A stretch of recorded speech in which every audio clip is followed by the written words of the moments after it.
যা বলবো সত্যি বলবো, একটা সত্যি ঘটনা, খুব ছোট, কিন্তু আমার মনে ভীষণ দাগ কেটেছে। দেখুন, ওদের জন্য এফর্ট দেওয়া, ওদের জন্য কিছু দূর এগিয়ে যাওয়া জাস্টিফাইড, কারণ ওরা একেবারে আনকন্ডিশনাল ইমোশন আপনাকে দেয়।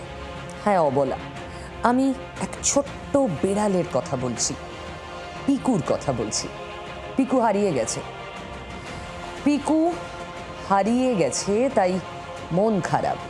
পিকুকে ফিরে পেতে চাই, কারণ পিকুই সে যে বাড়ি ফেরার পর আনকন্ডিশনাল ইমোশন দেয়, অপেক্ষা করে বসে থাকে কোনো শর্ত ছাড়া, শুধু এইটুকু চায় বাড়ি ফিরে সেই মানুষটি তাকে ঠিক তার মতো করে ভালোবাসা দেবে। পিকুকে খুঁজে দিতে পারলে 5,000 টাকা পুরস্কারও আছে। এই নিয়ে পোস্টার পড়েছে এলাকা জুড়ে। পিকুকে ফিরে পেতে চান গোটা এলাকার মানুষই। কেন পিকু এত প্রিয় দেখুন। ওকে 27 তারিখ লাস্ট দেখেছি রাত্রে, 28 তারিখ সকাল থেকে আমি খুঁজে পাচ্ছি না ওকে। অনেক চেষ্টা করেছি, পুরো এলাকা খুঁজেছি, সবাইকে জিজ্ঞাসাবাদ করেছি, কেউ কোনো খবর দিতে পারছে না। এমন অবস্থায় কোনো বাবা মায়ের মুখে খাবার রোচে? পিকু আসলে পূর্ব বর্ধমানের আউশ গ্রামের বাপি আর পিঙ্কি সরকারের আদরের পোষ্য ক্যালিকো ক্যাট, মিক্স ব্রিডের বেড়াল।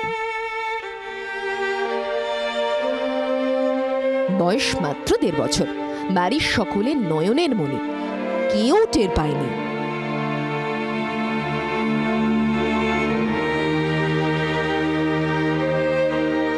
থানাতে গেছিলাম রিপোর্ট করাতে, মিসিং রিপোর্ট। ওনারা সাহায্য করবেন আশ্বাস দিয়েছেন। কোনো সহৃদয় ব্যক্তি যদি খুঁজে দিতে পারেন তাহলে খুব উপকৃত হব, এবং আমরা চেষ্টা করব তাকে পুরস্কৃত করার।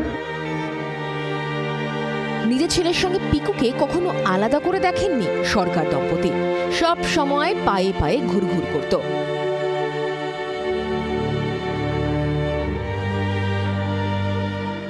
দুটো পোষ্য, একটা ফিমেল একটা মেল, আর আমার ছেলে আছে। সবাই আমরা একসাথে থাকি, এক বেডরুম শেয়ার করি।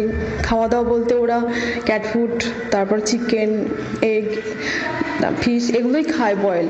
আদারওয়াইজ ওরা কোনো খাবার ওরা খেতে পারে না, খায় না। 2 মাস বয়স ছিল তখন ওকে এনেছি, ওর এই 1.5 বছর বয়স। সব ভ্যাকসিন স্টেরিলাইজেশন করা আছে, একেবারে ঘরের বেড়াল।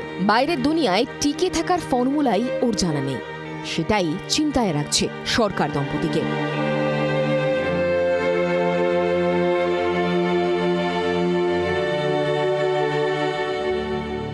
পিকুকে দেখলে দ্রুত যোগাযোগ করুন, ফিরিয়ে দিন মায়ের কোলে।